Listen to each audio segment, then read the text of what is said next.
Hello అండి. Welcome to vintage spices. ఈరోజు నేను మునక్కాయ పచ్చిశనగపప్పు కర్రీ చేస్తున్నా అండి. చాలా అంటే చాలా బాగుంటుంది. వీడియోని ఎక్కడ స్కిప్ చేయకుండా లాస్ట్ వరకు చూడండి. దీనికోసం అయితే కడాయిలో ఆయిల్ వేసుకోవాలి. ఆయిల్ అనేది కొంచెం ఎక్కువే పడుతుందండి ఈ కర్రీకి.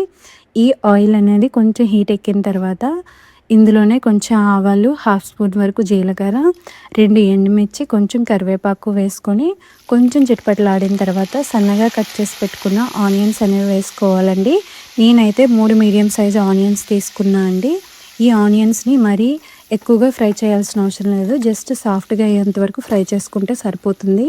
ఆనియన్స్ అనేవి సాఫ్ట్గా అయ్యాయి కదా. ఇప్పుడు ఇందులో కట్ చేసి పెట్టుకున్న మునక్కాయ ముక్కలు వేసి ఒకసారి బాగా కలిపి మూత పెట్టి లో ఫ్లేమ్లో ఒక 2-3 నిమిషాలు మగ్గించుకోవాలండి.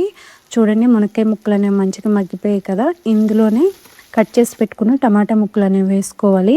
ఈ టమాటాలు మీడియం సైజు 3 తీసుకున్నా అండి. ఈ టమాటా ముక్కలు వేసుకున్నాక ఒకసారి బాగా కలిపి మూత పెట్టి ఇంకో 2 నిమిషాలు టమాటా ముక్కలు అనేవి మెత్తగా మగ్గించుకోవాలండి. చూడండి, టమాటా ముక్కలు అన్నీ కూడా మెత్తగా మగ్గిపోయాయి కదా. ఇందులోనే 1 స్పూన్ వరకు అల్లం వెల్లుల్లి పేస్ట్ వేసి పచ్చివాసన పోయేంత వరకు కలుపుతూ ఫ్రై చేసుకోవాలండి.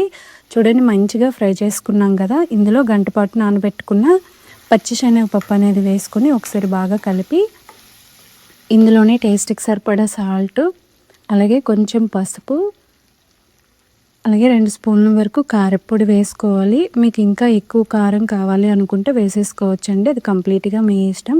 అలాగే ఒక హాఫ్ స్పూన్ వరకు వేయించిన ధనియాల పొడి వేసుకొని వీటన్నిటిని ఒకసారి కలుపుతూ ఒక 2 నిమిషాలు మీడియం ఫ్లేమ్లో ఫ్రై చేసుకోవాలండి.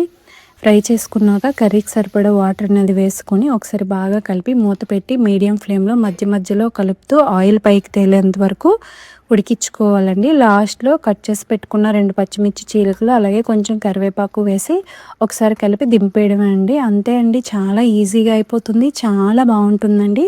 ఒకసారి మీరు కూడా ట్రై చేయండి. ఎలా వచ్చిందనేది కామెంట్ సెక్షన్లో కామెంట్ చేయండి. అలాగే మన ఛానల్లో మంచి మంచి స్వీట్స్, స్నాక్స్ రెసిపీస్ ఉన్నాయండి. ఒకసారి టైం ఉంటే ఛానల్ని విజిట్ చేయండి. అలాగే మన వీడియో నచ్చితే లైక్ చేయండి, షేర్ చేయండి. ఇలాంటి మరిన్ని సింపుల్ రెసిపీస్ కోసం మన ఛానల్ని సబ్స్క్రైబ్ చేయడం మర్చిపోకండి. Thank you.